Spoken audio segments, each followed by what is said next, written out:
बच्चों, आपका फिर से एक बार स्वागत है। मेरे प्यारे बच्चों, विलेम के पिछले वीडियो में हम लोगों ने क्वथनांक के उन्नयन के बारे में चर्चा किया था। आज हम एक और महत्वपूर्ण गुण हिमांक का अवनमन के बारे में चर्चा करेंगे। इसमें हिमांक का अवनमन किसको बोला जाता है, किसको मोलर अवनमन स्थिरांक, किसको मोलर अवनमन स्थिरांक, और उससे संबंधित कुछ सवाल देखा जाएगा। मेरे प्यारे बच्चों, हम देखते हैं हिमांक का अवनमन डिप्रेशन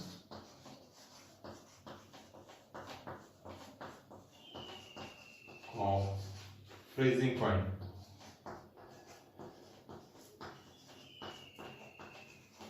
फ्रीजिंग पॉइंट। मेरे प्यारे बच्चों, हिमांक के अवनमन को जानने से पहले आप जानो कि हिमांक किसको बोला जाता है। हिमांक किसको बोलेंगे? वह निश्चित ताप जिस पर किसी पदार्थ के द्रव अवस्था व ठोस अवस्था दोनों के वाष्प दाब एक दूसरे के बराबर हो। अगर द्रव अवस्था किसी ताप पर किसी पदार्थ का द्रव अवस्था का वाष्प दाब P1 हो, इसका P2 हो, और दोनों के वाष्प दाब एक दूसरे के बराबर होंगे तो इस ताप को बोला जाएगा हिमांक। वह निश्चित ताप जिस पर किसी पदार्थ के द्रव अवस्था व ठोस अवस्था के वाष्प दाब एक दूसरे के बराबर हों, उसी ताप को बोला जाता है, निश्चित ताप को बोला जाता है हिमांक। हिमांक का अवनमन किसको बोलेंगे? हिमांक के अवनमन में जब किसी विलायक में, यहां हम ले लें एक शुद्ध विलायक है, इसका हिमांक TO है, इसमें कोई अवाष्पशील विलेय नॉन वोलेटाइल सॉल्यूट डाल दे रहे हैं, तो जो विलेयन बन रहा है इसका हिमांक TS है। तो जब किसी विलायक में कोई अवाष्पशील विलेय डालते हैं तो विलयन का वाष्प दाब विलायक के वाष्प दाब से कम हो जाता है। तो जो हिमांक होता है वो भी वाष्प दाब के अनुक्रमानुपाती होता है। वाष्प दाब घटता है तो उसका हिमांक भी कम होता है।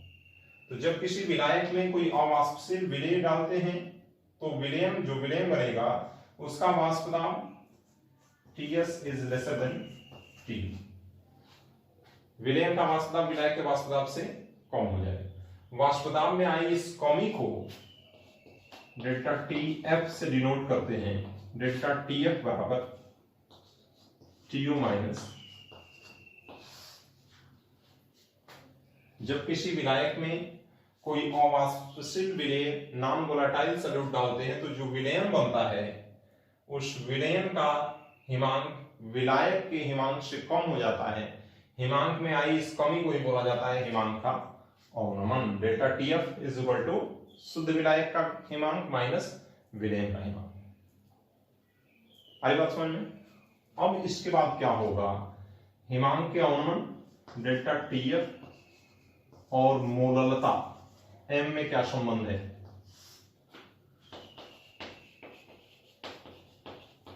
Relation between delta TF and M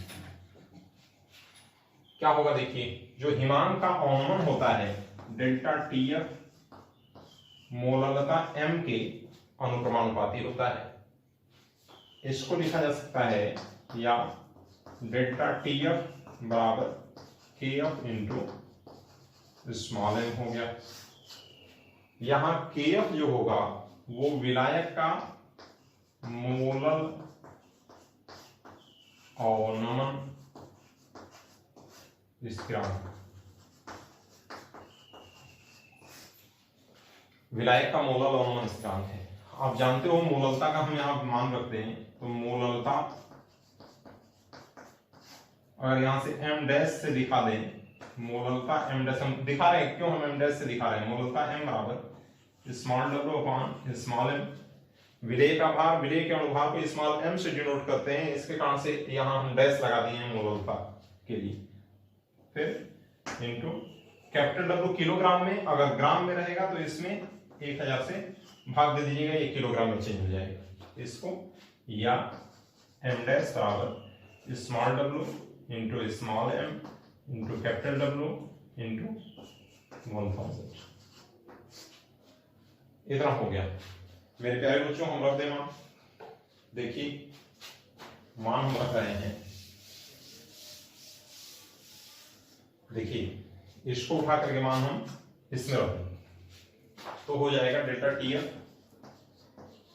बराबर KF इंटू m डैश की जगह small w into 1000 upon small m into capital W।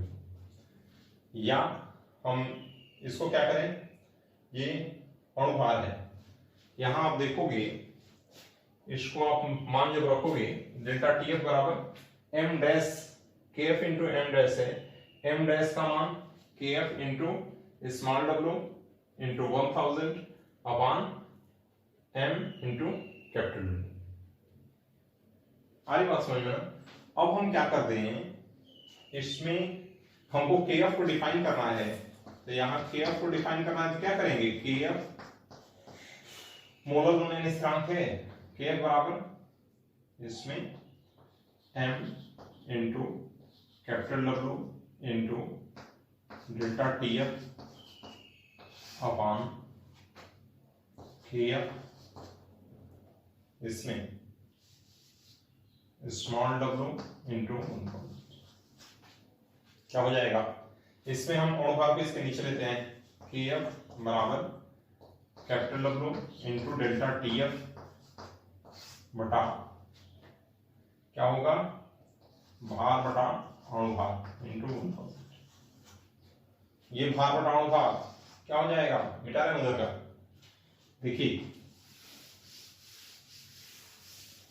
मेरे प्यारे बच्चों ये क्या हो गया, भार बटा अणुभार, यदि W बाई M बराबर 1 मोल, W बराबर 1000 ग्राम, क्या हो जाएगा, तो KF बराबर डेल्टा TF। 1000 ग्राम विलायक में 1 मोल विलेय घोलने पर हिमांक में जो कमी आती है उसी को बोला जाता है विलायक का मोलल अवनमन स्थिरांक। आगे बात समझ में, 1000 ग्राम विलायक में 1 मोल विलेय घोलने पर हिमांक में जो कमी आती है उसी को बोला जाता है विलायक का मोलल अवनमन स्थिरांक। मोलल अवनमन स्थिरांक का मात्रक क्या होगा, मात्रक डिग्री सेंटीग्रेड प्रति मोलल या केल्विन प्रति मोलल, ये इसका मात्रक हो जाएगा, ठीक है ना। अगर यहीं पर मोलर अवनमन स्थिरांक या आणविक अवनमन स्थिरांक अगर कह दे तो आणविक अवनमन स्थिरांक या मोलर अवनमन स्थिरांक के लिए हम क्या करेंगे, देखिए उसके लिए सूत्र m बराबर अणुभार के सूत्र से m बराबर 1000 के जगह 100 कर दो, 100 KF small w upon capital W into delta TF। नीचे इसमें 1000 को हटाइए और 100 रख दीजिए, 1000 को हटाइए और 100 रखिए। इसमें लिखा जा सकता है या डेल्टा TF बराबर KF into small w into 100 upon small m into capital W। मान आप रखते जाओ, आ जाओगे, डिफाइन हम करेंगे। 100 ग्राम विलायक में, कैपिटल W विलायक का भार है, 100 ग्राम विलायक में 1 मोल विलेय घोलने पर हिमांक में जो कमी आती है उसी को बोला जाता है मोलर अवनमन स्थिरांक या आणविक अवनमन स्थिरांक। मात्रक क्या होगा, मात्रक डिग्री सेंटीग्रेड प्रति मोलर। मेरे प्यारे बच्चों, अब हम हिमांक के अवनमन से संबंधित कुछ सवाल सॉल्व करेंगे। आप ध्यान से देखिएगा, बहुत अच्छे अच्छे सवाल हैं। एक प्रश्न है कि यूरिया की 0.5 मोलर जलीय विलयन का हिमांक क्या होगा।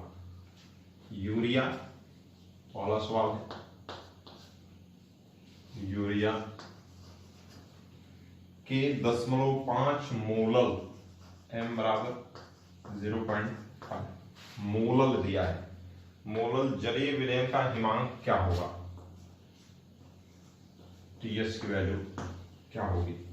केएफ जल का मोलल अवनमन स्थिरांक 1.86, इतना टीएस की वैल्यू पूछा है, टीएस की वैल्यू पूछा है तो इसमें हम क्या कर दें, डेल्टा टी की वैल्यू निकाल दें, डेल्टा टी बराबर T O minus TS.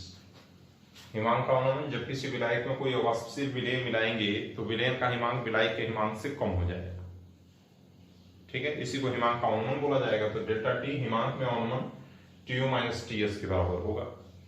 TO शुद्ध जल के लिए, शुद्ध जल का हिमांक 0 डिग्री सेंटीग्रेड होता है, तो यहां से टीएस का मान निकालना होगा। हमको क्या करना है, पहले ब्लूप्रिंट हम पहले से ही तैयार कर दे रहे हैं। टीएस बराबर TO minus delta T, delta T की वैल्यू आप निकाल लो, एम का मान दिया है, केएफ का मान दिया है, सिंपल आप कर लोगे, चूंकि डेल्टा टी एफ बराबर एम इंटू केएफ या केएफ इंटू एम। केएफ की वैल्यू दिया है 1.86, एम की वैल्यू दिया हुआ है 0.5, ये आ जाएगा कितना, 6 5 30, 8 5 40, 3 5 4, 0.93 डिग्री सेंटीग्रेड, इतना आ गया डेल्टा टी की वैल्यू। चूंकि विलयन का हिमांक पूछा था तो यहां पर डेल्टा टी, चूंकि डेल्टा टी बराबर टीओ माइनस टीएस है, टीएस बराबर आपका टीओ माइनस डेल्टा टी, इसमें डेल्टा टी एफ कर दें, इसको फ्रीजिंग है तो इसका आंसर फ्रीजिंग। टीओ की वैल्यू 0 है, माइनस डेल्टा टी एफ की वैल्यू 0.93 बराबर माइनस 0.93 डिग्री सेंटीग्रेड। ओके, एकदम आसान, 1 नंबर का सवाल पूछा जा सकता है मेरे प्यारे बच्चों। फिर अगला प्रश्न है,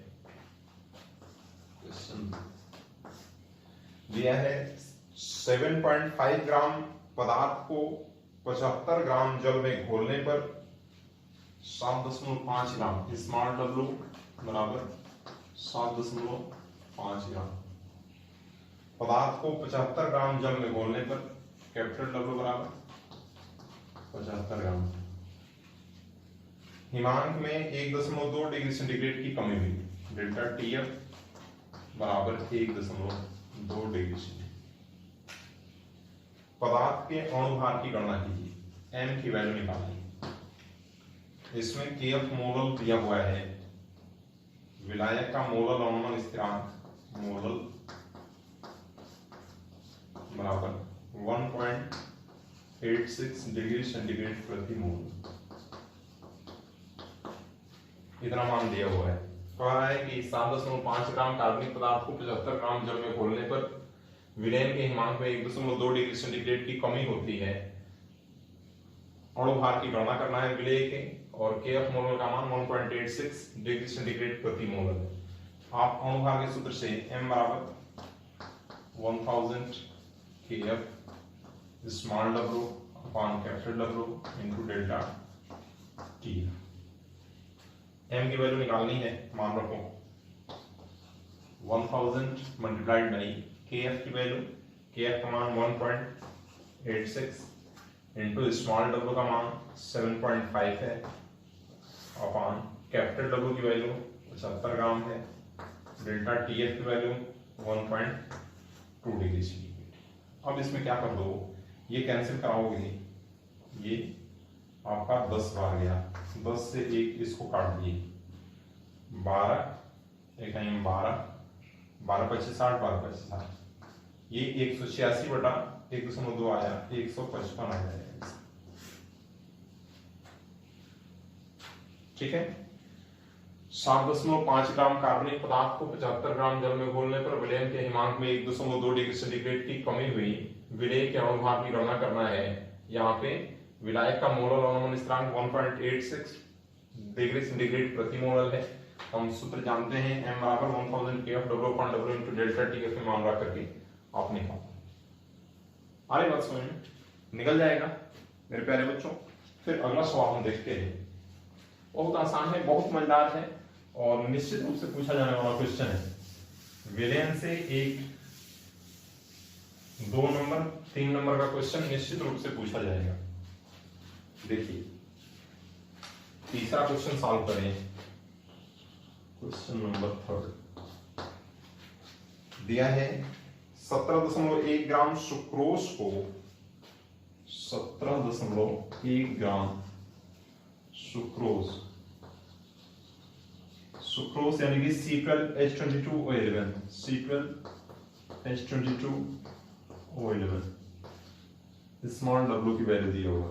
17.1 ग्राम सुक्रोज को जिसका अणुभार m बराबर 342 100 ग्राम जल में घोलने पर कैपिटल W बराबर 100 ग्राम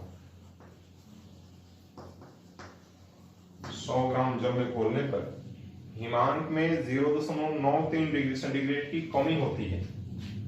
डेल्टा TF बराबर 0.93 डिग्री सेंटीग्रेड की कमी होती है।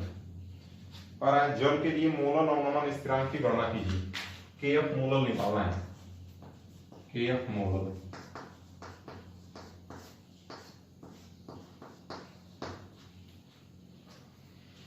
प्रश्न कर रहा है 17.1 ग्राम सुक्रोज को जिसका अणुभार 342 है 100 ग्राम जल में घोला गया तो विलयन के हिमांक में 0.93 डिग्री सेंटीग्रेड की कमी हुई।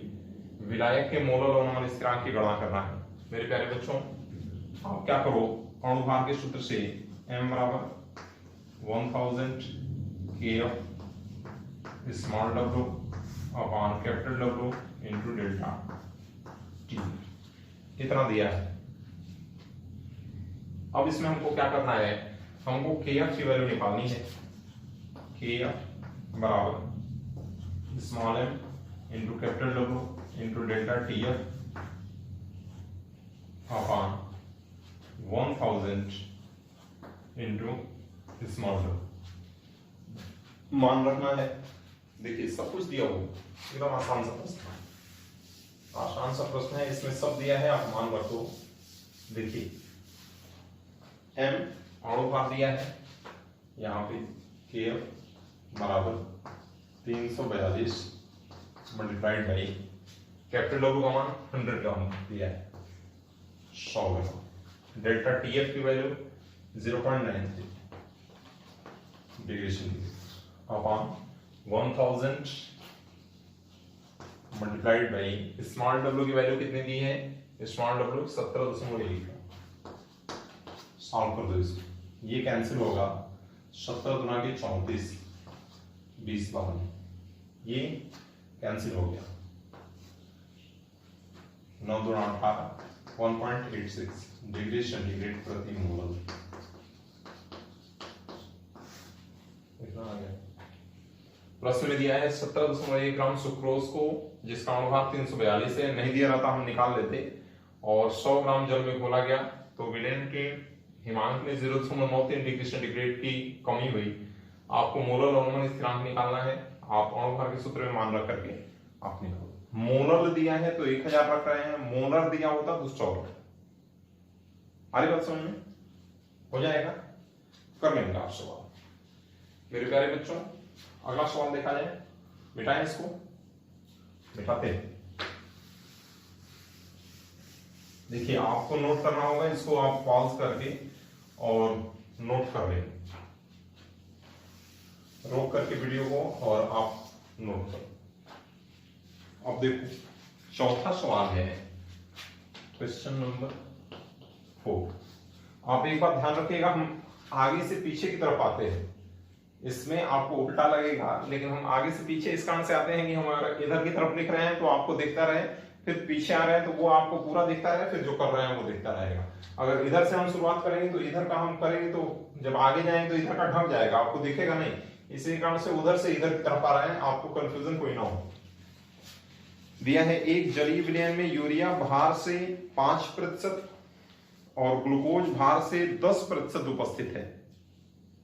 एक जलीय विलयन में यूरिया भार से 5% और ग्लूकोज भार से 10% उपस्थित है।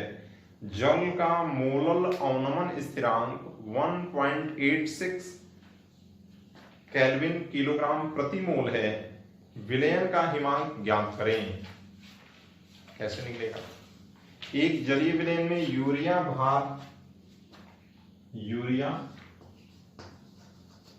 बराबर 5% स्मॉल w बटा कैपिटल W और ग्लूकोज 10% 10% स्मॉल w बटा कैपिटल W उपस्थित है।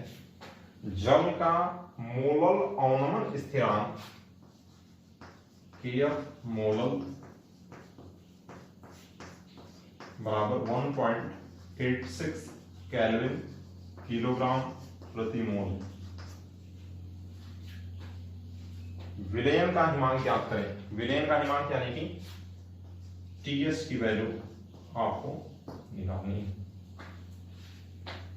आधी बात सुन, हम क्या करें, टीएस की वैल्यू निकालनी है तो हम थोड़ा सा पहले से ही आप देख लो। अगर आपको यहां से अगर दिल्ली जाना है तो आप क्या करोगे, आप यहां से कोई गाड़ी पकड़ोगे, गाड़ी आप बनारस पहुंचाएगी, बनारस से फिर होकर के आप ऐसे आगे बढ़ोगे, फिर दिल्ली में जाना होगा तो पहले से ही ब्लूप्रिंट तैयार होना चाहिए कि चांदनी चौक पे जाना है तो आपको कौन कौन सी गाड़ी पकड़नी है, पहले से ही सब तैयार होना चाहिए।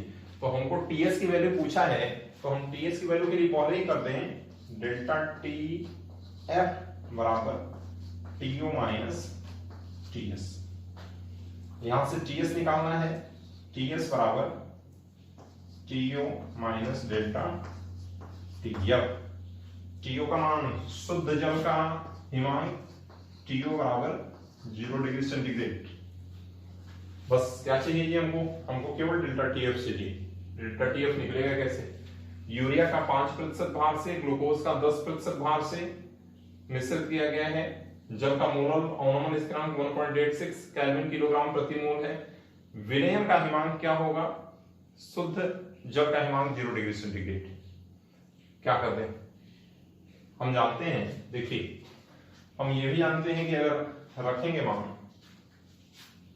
ऐसे हम कर दें कि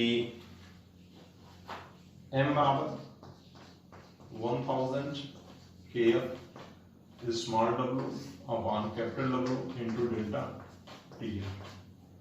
टीएफ की वैल्यू अगर निकालनी होगी, डेल्टा टीएफ बराबर 1000 kf into small w upon small m into capital W। हमको क्या क्या चाहिए, यहां पे 1000 kf की वैल्यू दिया हुआ है, kf का वैल्यू 1.86, W नहीं मालूम है, M नहीं मालूम है, कैपिटल W नहीं मालूम है, बस यही निकालना है। तो यहां से हम देखें यूरिया का 5%, ग्लूकोज का 10% है, तो यहां हम भार बटाव भार इसको कर सकते हैं, इसको capital W into small m कर दें। ये भार बटाव भार मोल की संख्या है। हम देखने के लिए कितना यूरिया और ग्लूकोज का कुल मोल की संख्या कितनी है। यूरिया का अलग निकाल लो, ग्लूकोज का अलग निकाल लो, दोनों को जोड़ दो, विलय के कुल मोलों की संख्या निकल आएगी। और हमारा 5% यूरिया है, ग्लूकोज 10% है, कुल मिला के 15% है, तो आप विलायक का द्रव्यमान 85 ग्राम आएगा। करते हैं, देखिए यूरिया के मोलों की संख्या,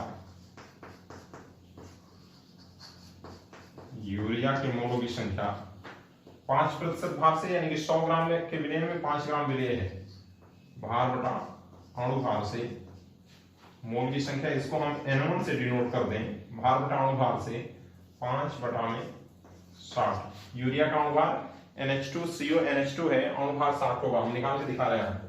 देखिए NH2CO NH2 है, यूरिया नाइट्रोजन का 14 है, 2 गुणे 1 कार्बन का 12, ऑक्सीजन का 16, नाइट्रोजन का 14, 1 × 2 बराबर कर दो 60। ग्लूकोज का करोगे तो 180 आएगा, 180। यहाँ पर ग्लूकोज की मोलों की संख्या N2 बराबर कितना 10% है, 10/180, 1/18, ये 5, 12, 25, 60, 1/12। आगे बात समझिए, यहां पर हम निकालें विलेय के कुल मोलों की संख्या। विलेय के कुल मोलों की संख्या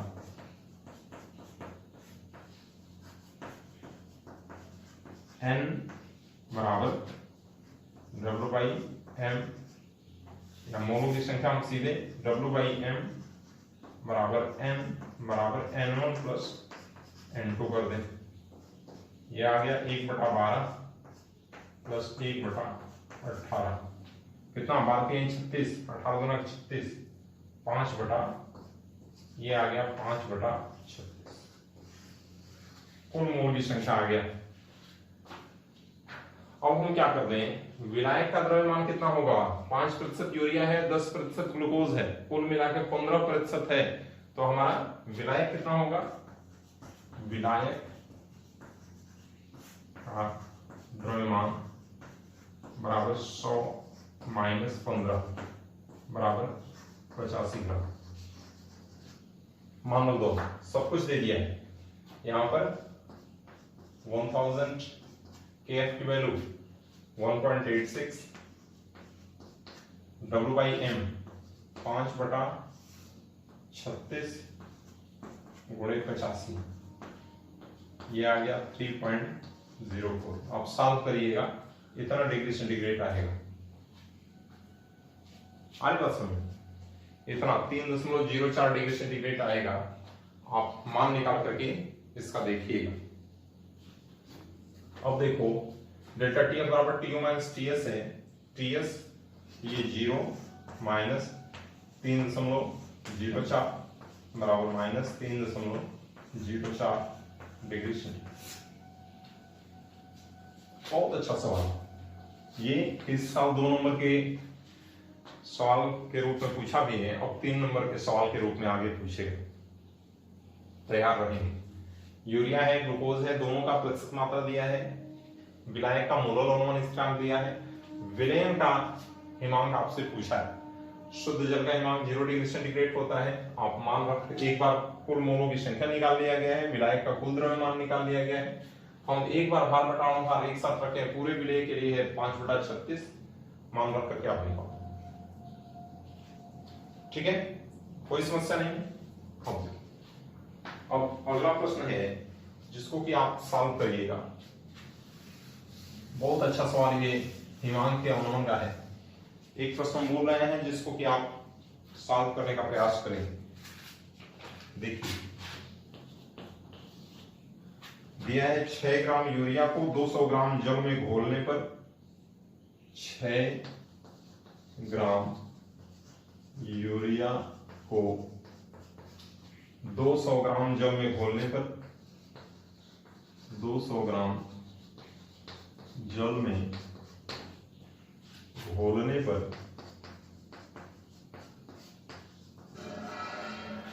प्राप्त विलयन का क्वथनांक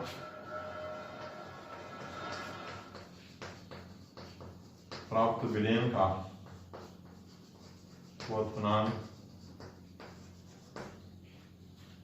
100.28 डिग्री सेंटीग्रेड है। इस विलयन का हिमांक क्या होगा? इस विलयन का हिमांक क्या होगा? जल का मोलल उन्नयन स्थिरांक Kb मोलल बराबर 0.52 डिग्री सेंटीग्रेड मोलल इनवर्स और मोलर अनुमान स्थिरांक Kf मोलर बराबर 1.86 डिग्री सेंटीग्रेड मोलर इनवर्स। इसको आप साफ करो। इसमें Kv मोलर Kf मोलर की वैल्यू दिया हुआ है। आप प्रयास करिएगा साफ करके इसको लगाने का। विलेन का मान, इस विलेन का मान, इसमें भी TS की वैल्यू पूछा है। इसमें 6 ग्राम यूरिया को 200 ग्राम जल में घोलने पर प्राप्त विलेन का क्वथनांक 100.28 डिग्री सेंटीग्रेड है। इस विलेन का हिमांक क्या होगा? क्वथनांक दिया है विलेन का और विलेन का हिमांक पूछ रहा है। Kf मोलर और Kv मोलर की वैल्यू दिया हुआ है। आप प्रयास करिएगा सॉल्व करने का और ज्यादा से ज्यादा आंसर आप प्रयास करिएगा कि आप कमेंट बॉक्स में इसको लिखें। ठीक है, फिर बच्चों, मेरे प्यारे बच्चों, फिर मिलते हैं अगले वीडियो में। बहुत बहुत धन्यवाद।